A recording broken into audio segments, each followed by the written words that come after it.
Are you seeing the name up on the? Are we seeing the name up there? Eh? Yes. Yes. Apparently. Okay. That's it. Welcome on opening remarks. Welcome back to our clerk, Ms. Lowe, who I can inform was at Westminster for a number of meetings. Welcome back. I hope that the experience there will benefit the Parliament in due course, and I'm sure that you have taken full advantage of whatever was offered there. Minutes. Said minutes for the meeting on Friday, the 14th of March, have been circulated, and I take them as read. Only individual absent with a apology was Senator Golden Campbell. Senator Floyd, Scott Motley were participating online, page 2. Chairman thanks Senator Sinclair. Senator Morris. We had discussed the question of a timeline to complete the business. Confirmation of the minutes, matters arising. Okay. Senate Standing Order 74. Chairman reiterated that Scott Motley had a particular interest here. 74-8. And as a consequence, not consequent, as a consequence, on the discussions which he had with Senator Sinclair, the standing orders would be left. That is to say, okay, so we had left 74-8 for Scott Motley, who is just gracing us with our presence. And I wish to just point out to Senator Sinclair, who is not acquainted with these things, that that is not an orange jacket, it is rust.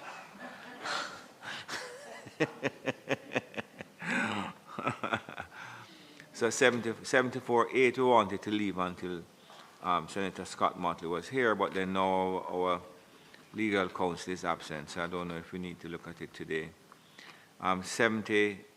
We had looked at 75 witnesses. No, okay. So the chairman said that the committee had asked for submissions on 75-2 from legal counsel. Legal counsel joined the meeting and explained that she was tasked with undertaking a review of 75-2 and indicated she was currently drafting some sections for the committee to review. So we may have to put that off. We had looked at, on page 3, we had looked at 75-3. There was a change there in relation to members agreed that clerk of the committee was better and should be adopted as opposed to clerk of the houses. The committee in relation to the chairman inquired was there any specific statement to the effect of the committee will be responsible.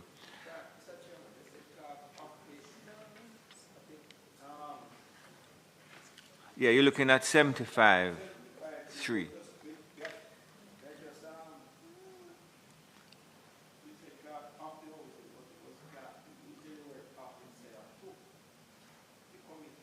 Yes, clerk to the committee.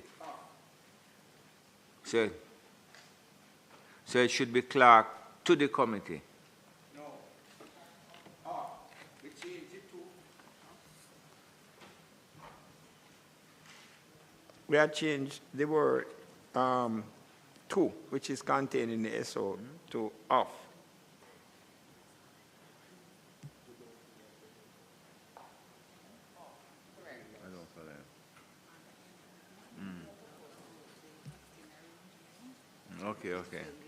Okay. So we cleared up that, Charlie? Yeah. Okay, good.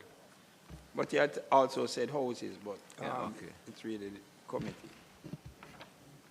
Okay. Page 4.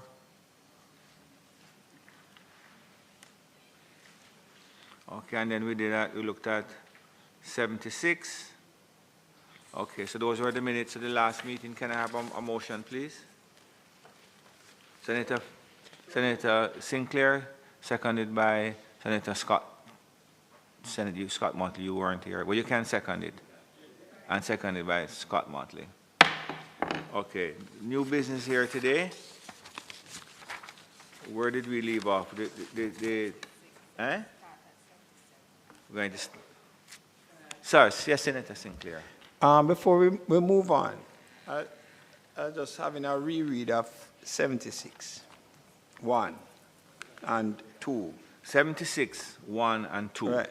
So 76, 1 says, subject to paragraph 2, proceedings of and evidence before any select committee and any documents presented to and decisions of such a committee shall not be published by any member thereof or by any person before the committee has presented their report to the Senate, unless the meeting is held in public.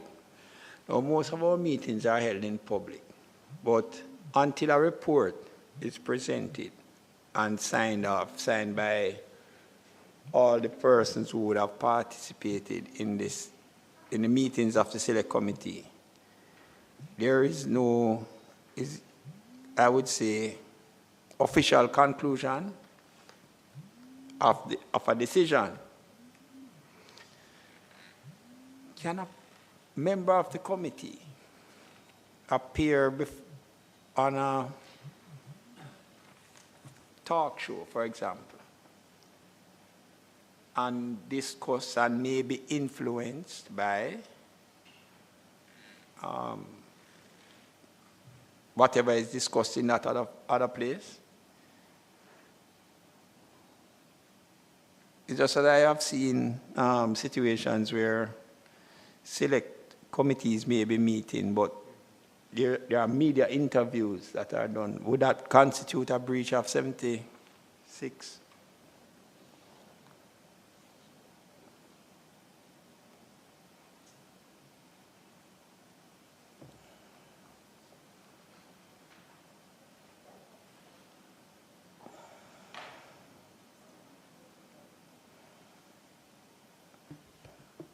Go ahead. The House standing orders is a little different. It says at standing order 79, when evidence has been given before a select committee meeting in public, no complaint of privilege will be entertained on the ground that it has been published before having been reported to the House. Okay. Provided that this paragraph shall not apply to the proceedings of and the evidence taken before select committee held in private. Well, that is in 76-2. But we have, that is our 76-2, you know. Yeah. Not exactly. Not exactly. Yeah. See? No complaint that privilege may be entertained on the ground. Any proceedings, evidence, documents are have been published. But it says, this one says shall not be published, you know, and this says there's no So there is, complaint so, of so privilege. yes, but that I think may be a little different. What I'm trying to find out is whether a member of the committee can put themselves in another forum and entertain discussions. Not whether because if it is in public, then the mere fact that it is in public, then the evidence and the documents, etc., are out there in the public. But a member of the committee making themselves available in another forum, let us say in an interview, media interview, or as the case may be, and probably even expressing their position, making comments that are under discussion. All right. Without a final privilege? report. What is the mischief this is trying to prevent? That, It's not yeah, normally done in if they are not made public, then nobody should make them public unless they are made public by the committee What and are a they whole. trying to prevent, though? By saying that if you have evidence before a committee, and there are documents before that committee, and the committee is deliberating or in the process of preparing a report, a member shall not publish any of those documents or publish the deliberations. Unless they said in public. Yes, well, what are they trying to prevent? What's the mischief that they're trying to prevent?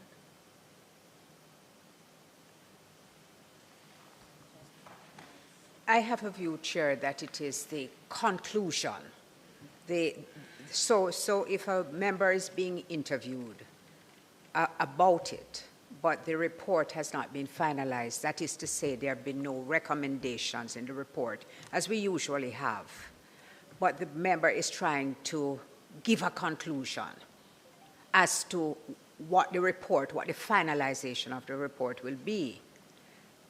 My own concern is that when you look at 76.1 and then you go to 76.2, it seems to still put a caveat on the discussion where it is held in public. I don't know if I'm construing it correctly. And so I think, in fact, there is a sort of lack of clarity about exactly what it is that it is intended to do. Because if it is public and you are giving an analysis or you're summarizing what has been discussed and what has taken place, it suggests here that you would still be in breach. Exactly. So the caveat is not just about private meetings, but about a deliberation such as we are having now, which is quite public. So I do think that we need to take a look at this to see if it remains appropriate now that we really do have public meetings. Almost everything is public unless it's otherwise deliberately said that it has to be a private meeting.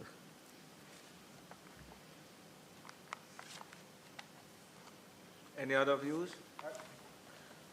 You can leave on, Scott Martin, you can leave on it. You're in committee. Just leave on the mic. When I can only go up to 4. But. So the burden, Chair, is resting on the members not to be in breach. In 1, and it says something different in 2, with the notwithstanding the meetings are in public. The fact that the meetings are in public, it means that the reports, the evidence, any documentation that may have been read is already in public. But we as members have to remain silent whilst the evidence is already out there.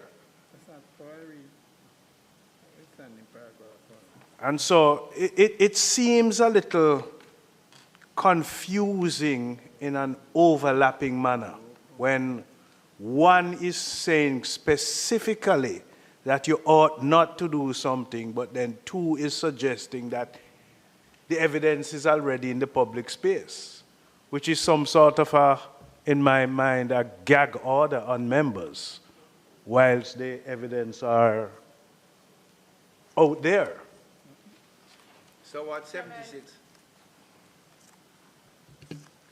Yes, Chairman, because I think what it is that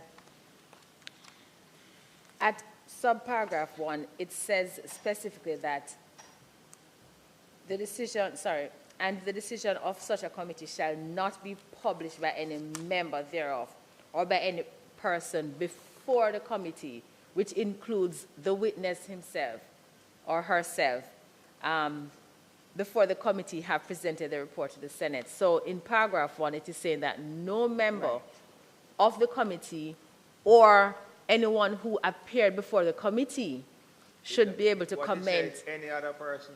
Right, it says, sir, or any other person or any other person before the committee. Before the committee.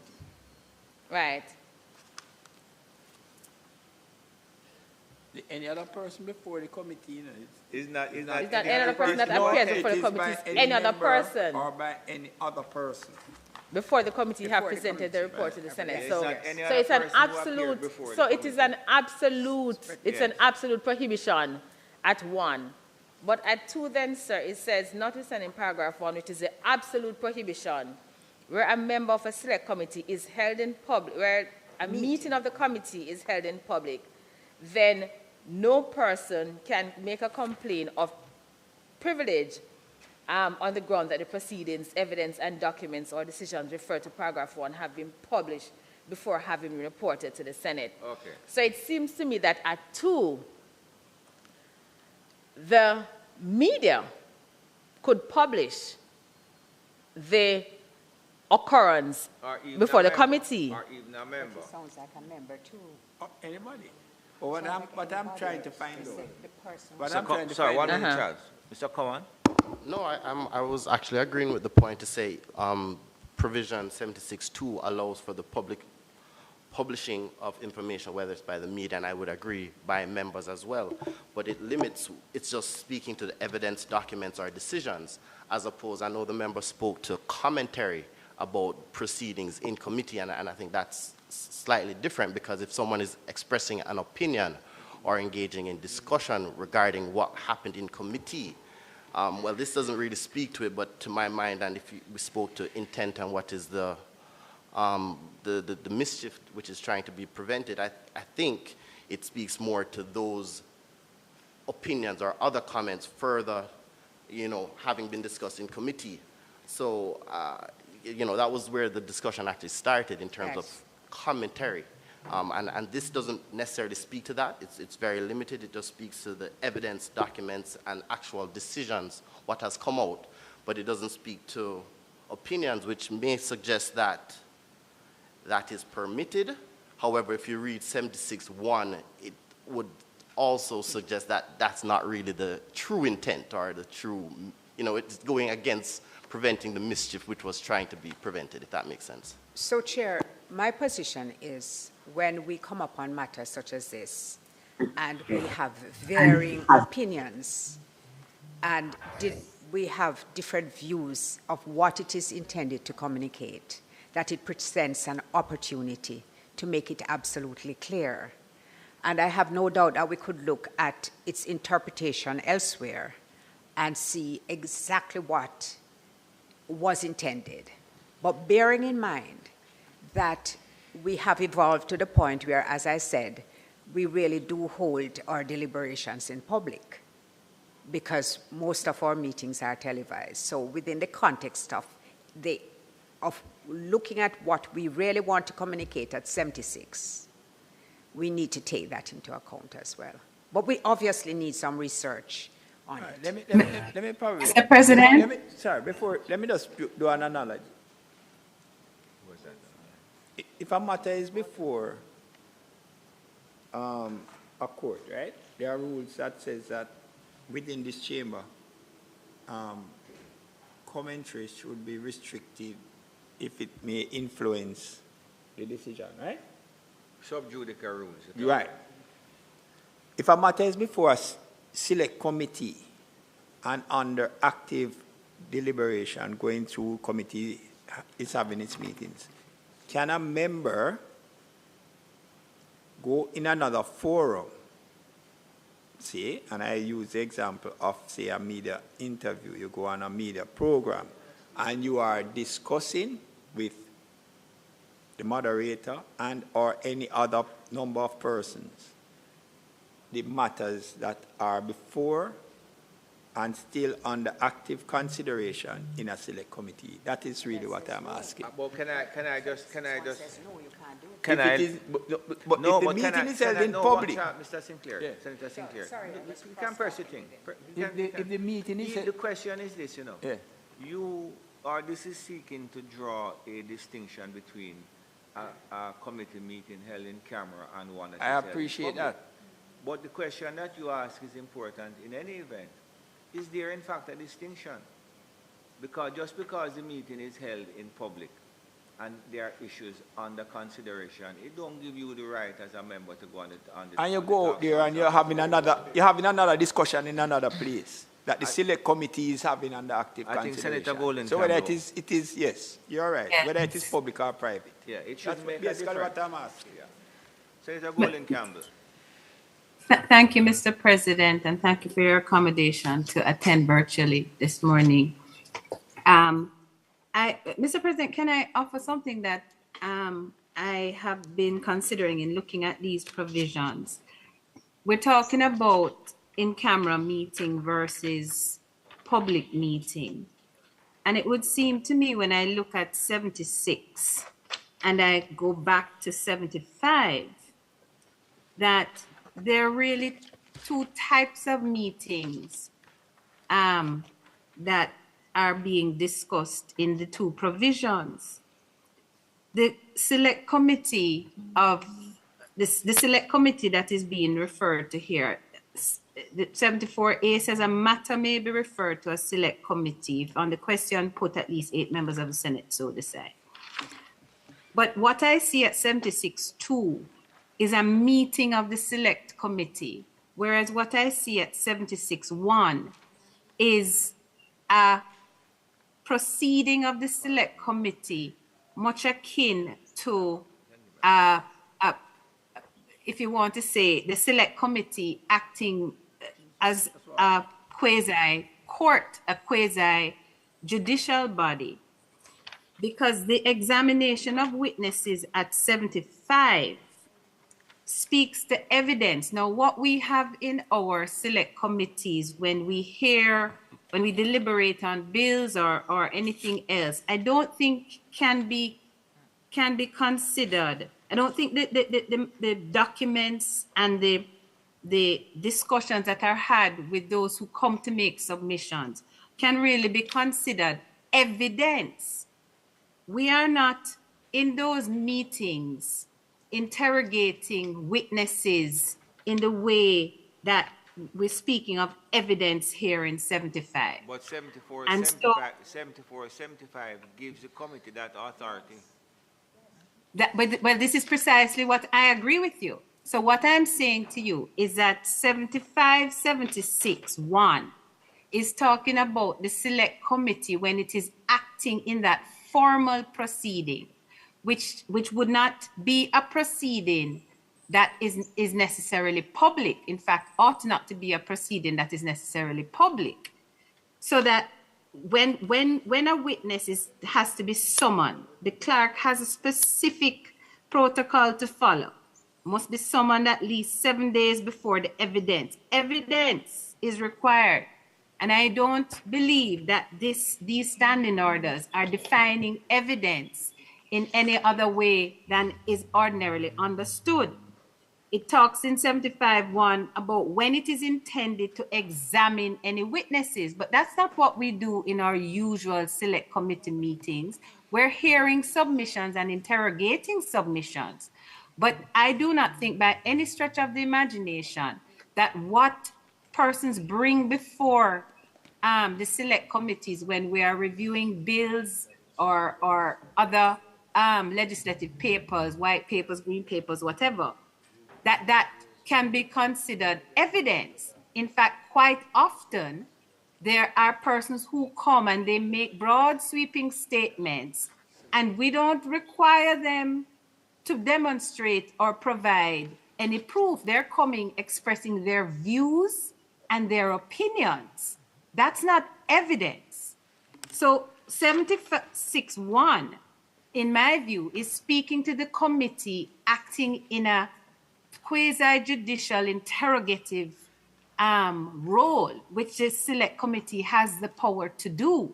We haven't, to my knowledge, done that as far back as I can remember. I don't know if we have ever done that. Sorry to interrupt you. So why are you suggesting that 76.1 and 2, or at least 76.1, is specifically referring to a situation where a witness is being called within the context of your suggestion relating to a quasi-judicial situation? Because in my view, 1 and 2 really are covering all forms of committee meetings. And what they are saying, which we could make clearer, is that where a matter is before, as I interpret it, and you can correct me if you think I run off the track, where a committee meeting, where a committee is sitting and deliberations are ongoing, whether in the process of taking evidence or hearing submissions, formal evidence or informal submissions, where the committee is deliberating or the committee has completed its work and is in the process of preparing a report, no member should go outside of those deliberations and engage in public debate about what is taking place in the committee. And I think that that is reasonable. What's your view of what I've said? I'm saying that is reasonable if you're talking about an examination proceeding. If you're talking about a proceeding where the select committee is hearing and taking evidence on a matter, and that is a different type of proceeding than the proceeding that we're having even now, where we're talking, we're deliberating about I agree orders. with you, but what would be wrong in having a prescription against Senator Gale going on a program this evening and discussing exactly what we are discussing here and voicing a view contrary or supportive of our discussions here, or providing his quote own opinion when we are present discussing the matter. What I think I find it a little bizarre and a little absurd to bar a member from speaking about a discussion when the discussion in meetings such as this are about members' opinions and views and people who come to make submissions expressing their opinions and views. This is not so that in Senator Morris going on a program this afternoon and talking about his view about this particular provision. He's not prejudicing anything because all we're talking about here is our views about the provision. We are not taking evidence as fact. We are not seeking to protect the discussion of that fact or the prejudice that could be caused if we were in a formal hearing where we're hearing evidence and having to come to a decision. In the proceeding that 76-1, in my view, is referring to, the committee has to come to a decision on a matter and publish that in their report. We are here in these meetings, and when we do joint select or Senate select committee meetings, sure, we come to a point, but we come to recommendations. So I think it's two different proceedings, and I think one is to protect the integrity of a proceeding that is an evidence-taking proceeding, and two is speaking about the ordinary public meetings that we have far more of than I believe we have of one. But I think the provision in one should remain because the fact is that the select committee and the Parliament has the power to engage a hearing of that nature. Senator Scott Motley? Oh, sorry. Good morning, everyone. So I did a quick research on the standing orders for the UK and Canada, and both have no direct prohibition against members making public statements about committee proceedings. They don't have any explicit prohibition regarding that. However, there are certain parliamentary procedures to be observed in terms of that even though there aren't any restrictions, members are expected to act responsibly, ensuring that discussions are accurately presented and not misused to mislead or misinform the public. And in the Canadian standing orders, they are of the view that being as the committee report should reflect the opinion of the committee itself, then it is good practice that that report should be submitted first, but there is no absolute restrictions. I don't think I really need to comment anymore because I was actually finding myself disagreeing with Senator Golding Campbell because at the outset she was saying we don't do this.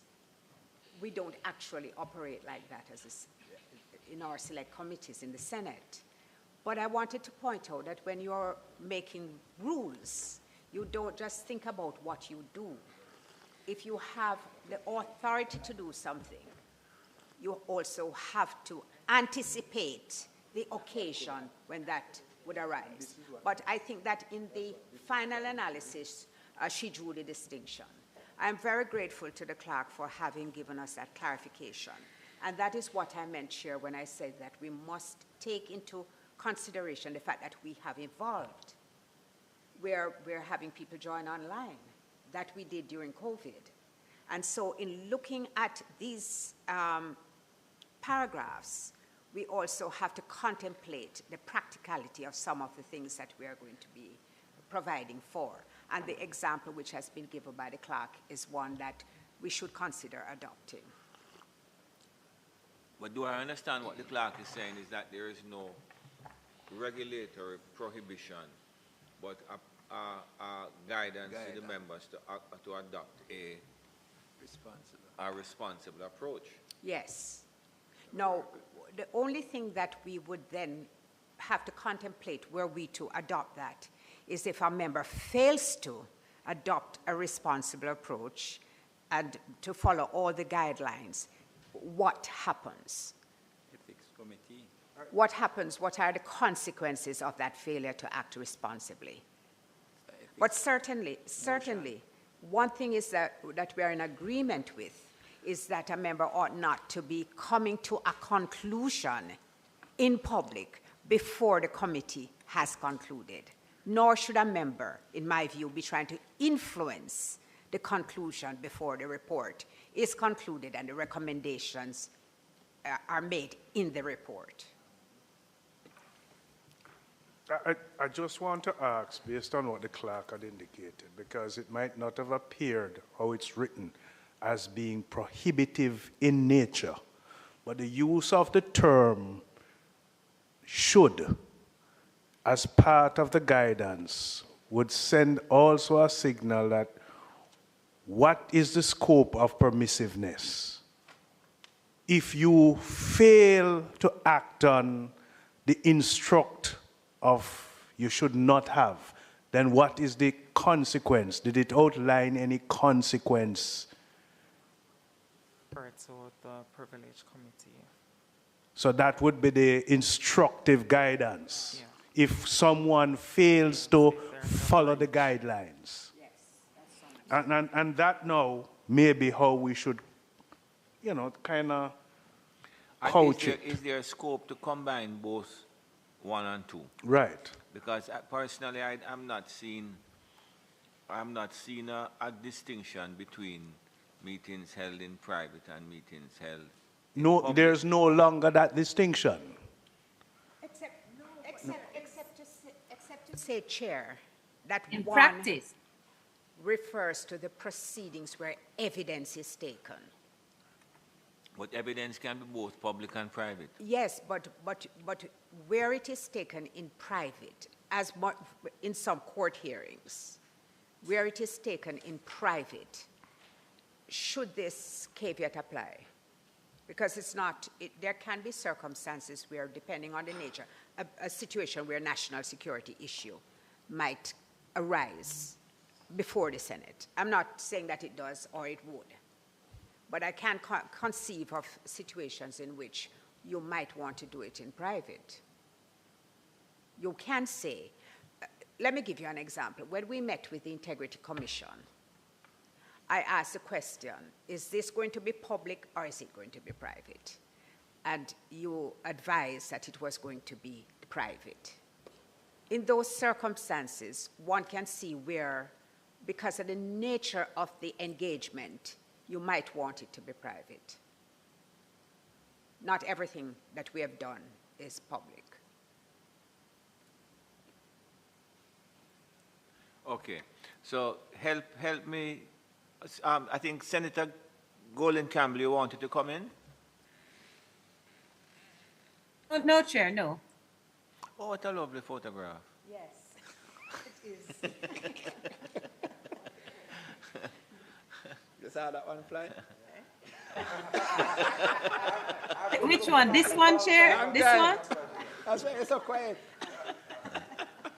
I don't know if you realize the photograph that they are using for your, as your And it is beautiful. DP, but it's very, very attractive. So I need a summary from someone as to where we proceed with this, because I can see the possibility where both could be combined. You see, unlike Senator Campbell and to a lesser extent Scott Motley, I'm not seeing a distinction between witnesses in camera public meetings. And Senator Scott Motley said, just like cases in the court that are held in camera. But my understanding of and how I think that the practice should be, even in the court that are open to the public, I'm very loath to discuss matters which are currently before a tribunal, even although it's a public hearing, right? But it has become quite the norm now for attorneys involved in matters to be given press conference in the middle of a trial. And it is not private lawyer alone that do it. In fact, to the best of my recollection, it was the prosecution who started it. That was my view. And in my instance, I can tell you, it is only when the prosecution has gone into the public in the middle of a trial that myself, as a defense attorney, follow suit. And eventually you start to, it starts to break down. But when, I hate to say this, when one started,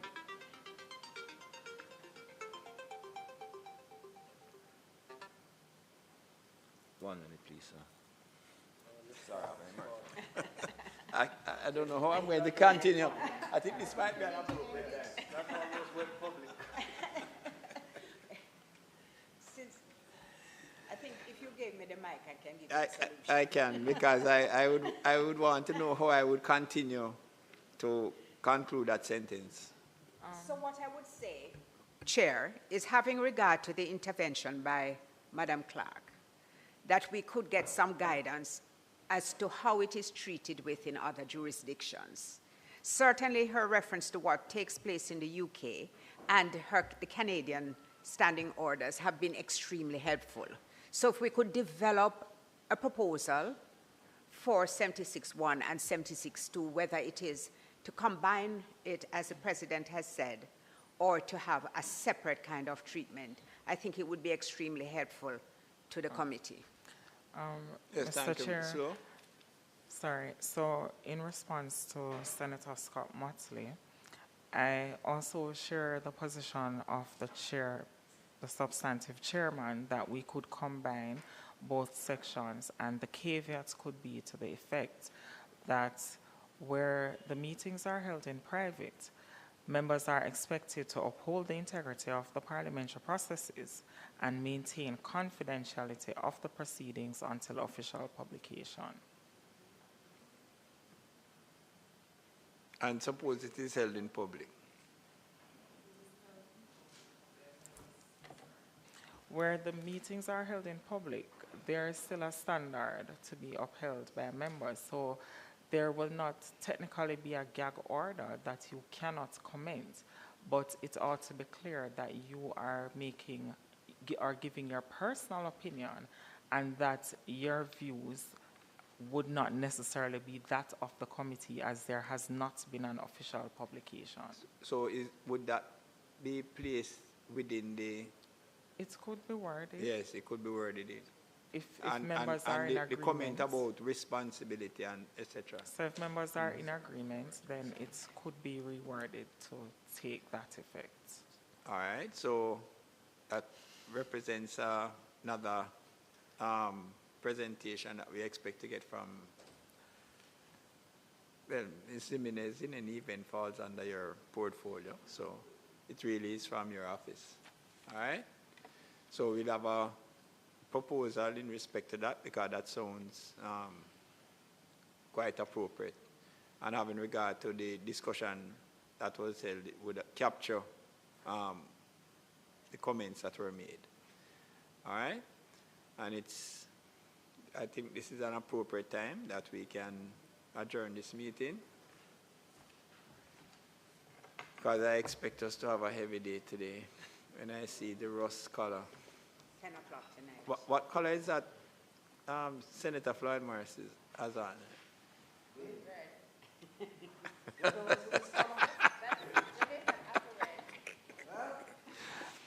All right, so I ask for a motion to adjourn this meeting. Senator Floyd Morris moves and Senator Scott Motley second. This standing order committee is adjourned. Thank you very much. Thank you. Thank you.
That can keep you from harm. In case of an earthquake, you gotta stay calm. Move away from doors, windows, and things that can fall. Try not to use steps or elevators at all. Drop. Protect your head on your face. Don't go running all over the place. Cover. Under a bed or a table. Against a wall that's firm and stable. Hold on. You must hold on. Don't panic. Stay calm. Don't move until the shaking stops. Here it is. Drop. Cover. And hold on. Drop, cover, and hold on. In case of an earthquake. Drop, cover, and hold on. Learn how to protect yourself during an earthquake. Log on to weready.org. That's weready.org for more information. Do your part to prevent mosquito breeding. Mosquitoes will breed in any container that holds water. Tightly cover water storage containers such as drums, barrels, buckets, and tanks. If this cannot be done, pour cooking oil on the water surface.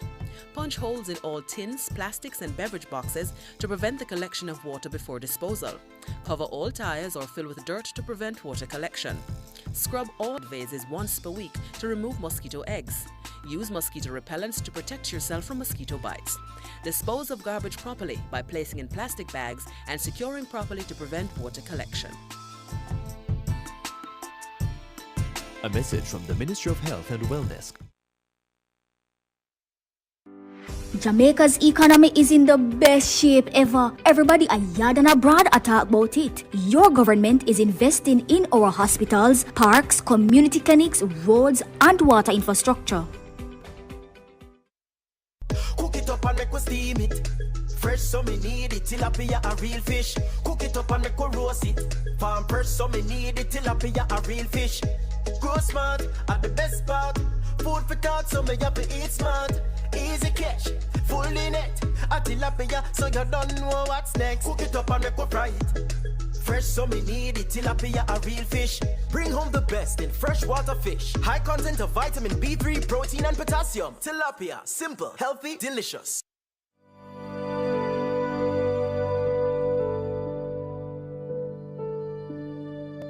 I'm not allowed to speak for myself. They make all the decisions. I'm not allowed to go anywhere by myself. They're afraid I'll escape. See how my hand and face bruise up? Them beat me cause me say me tired. I'm only 13, but they said if I work harder, they will allow me to go home. Me no have no birth paper, no ID. Them take all of my documents, them. Victims of human trafficking are all around us and they need our help. Forced labor is one of the many forms of human trafficking. If you see something, say something. Report suspected cases of human trafficking. Call the nearest police station, 119 or 888, protect. We want a piece for Jamaica. Yo, what are you? Oh, man, none of that. Yo, no, brother, no, man. You see you I'm a player, dirty game, man, please. But a bad game. No, I said, place you come from, brother, I want to live good, man. I want to live good, brethren. No shake hand, I can play a little bad, brethren. Really have to shake hand? Yeah, man, no badness, brethren. Just live good, man. Come together as one and make the violence done. What is the role of a backbencher in government? I'm glad you asked. They're members of parliament who are not appointed to cabinet. So they sit in the back of the legislature and they apply pressure. They examine what government legislates, participate in parliament debates, raise issues and advocate and question chamber when things don't look straight. Backbenchers represent the constituents in parliament. Backbenchers oversee the interests of citizens, you and me. But how can they be agents of government accountability after them no hold no portfolio? And them and a minister? No. So then how can they facilitate government transparency? And the next thing, them and a front bencher. So how them affect me? You see, a lot of work is in committees. So these portfolio-free MPs with less dire responsibilities are more accessible to you and me. So they help with policy, but it helps if we engage them, you see. So they're not just in the back benches, but on the ground, in the trenches. Though in the back of parliament, we're at the front of their cause. So pause. Find your backbencher at jampja.org.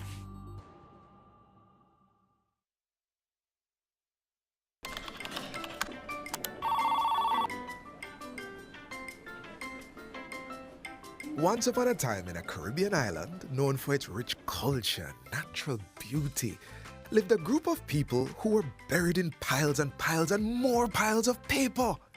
Papers spanning back to the start of time. Then came a bright idea, harnessing technology to work smarter and not harder. The government of Jamaica is improving its operations to serve citizens better. Many services are now available online, and there's more to come. The government of Jamaica, building a better public sector for all. A new story is being written for all Jamaicans. The Ministry of Economic Growth and Job Creation is on a mission to transform lives. From increasing access to potable water, providing secure homes for the most vulnerable, and helping you own a piece of the rock. We're revitalizing communities and preserving our environment. We're making an impact. See the difference. Feel the difference. Building a better Jamaica for you and me. You can feel it. Make JC.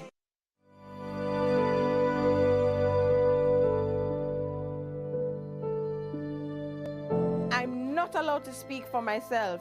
They make all the decisions.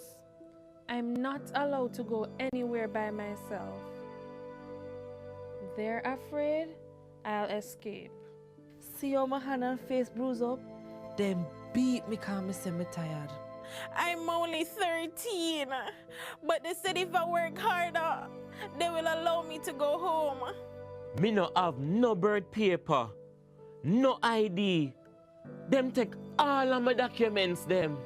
Victims of human trafficking are all around us and they need our help. Forced labor is one of the many forms of human trafficking. If you see something, say something. Report suspected cases of human trafficking. Call the nearest police station, 119 or 888-PROTECT. Jamaica improve, heart-free, wages increase, housing scheme build up, we have more opportunities, roads build, and the dollar stable. We are building Jamaica. More of your money is now tax-free? Know that the income tax threshold has been increased. Your government is looking after you responsibly, so our economy can do even more for you. The proceeding was brought to you by the Office of the Prime Minister. Motorists, as Minister of Justice, I appeal to you, obey the road code, pay your ticket on time, and only go to court if the ticket is being contested. Close to 80% of matters coming to the parish courts are for traffic breaches. Let's work together to make our roads safe and ease the burden on our courts. So who keeps our taxpayer money in check? Well, the PAC and PAAC help watch over the country's budget. And one might sound like it just have an extra A, but they're way different. Here's how. The PAAC and PAC are two committees that watch the money. The Public Accounts Committee reviews government projects after them close. They do a post-audit check to see what problems arose with the costs and call officials to explain decisions that cause budget mismanagement. And then they recommend corrective action. So the problem will happen from when, not happen again. But what about the money we are spending right now? The PAAC. That's how Public Administration and Appropriations Committee pretty much means your money will protect as it happen, we check. While projects go on, things are accurate. As government spend the nation's budget, PAAC reviews it. They examine proposals and summon officials to find problems before them don't use it. So the PAC and PAAC are two parliamentary committees that watch over the country's wallet to protect the budget and keep it in check. And you can get involved. Just visit jampja.org. Most major illnesses that affect Jamaicans are caused by unhealthy lifestyles. Over 50% of Jamaicans are overweight. 1 in 3 Jamaicans has high blood pressure. 1 in 8 Jamaicans has diabetes. 17% of Jamaicans have high cholesterol. A healthy lifestyle can reduce the risk of most of these diseases. Things like regular exercise and adequate rest can play an important role in maintaining good health. The other major consideration is eating healthy. The question is, how do you walk into a restaurant or fast food outlet and identify the healthier menu items? Better For You is an initiative to help Jamaicans to eat healthier. Restaurants and fast food outlets can voluntarily participate by identifying the items on their menu that meet the food-based dietary guidelines for Jamaica. These menu items would be easily identified with the Better For You logo, so customers can quickly identify healthier meal options by looking at the menu or menu board. Once they see the Better For You logo, they can confidently order that menu item, knowing that it's a healthier choice. Better For You will help Jamaicans to make better choices and prompt restaurants to add better options to their menu. Better For You is better for everyone. Good health begins with better choices.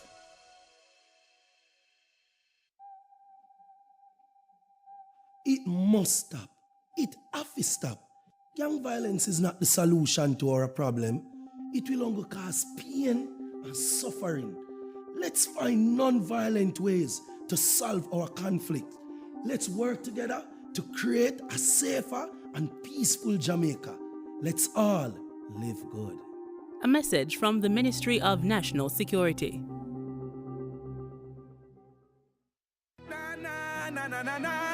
We want a peaceful Jamaica. Yeah, yeah. We have to be our brother's keeper. Yeah, yeah. Jamaica live good, yeah. I make we enjoy life. What we feel safe at night. Jamaica live good. I better you and I. No say we future bright. Jamaica live good. Come together as one. I make Jamaicans, practice proper disposal of garbage, and if items can be reused, recycle them. We all have a part to play in protecting our environment from pollution. We are building Jamaica. The National Family Planning Board now presents a parenting tip from Ralph Waldo Emerson. Men are what their mothers made them.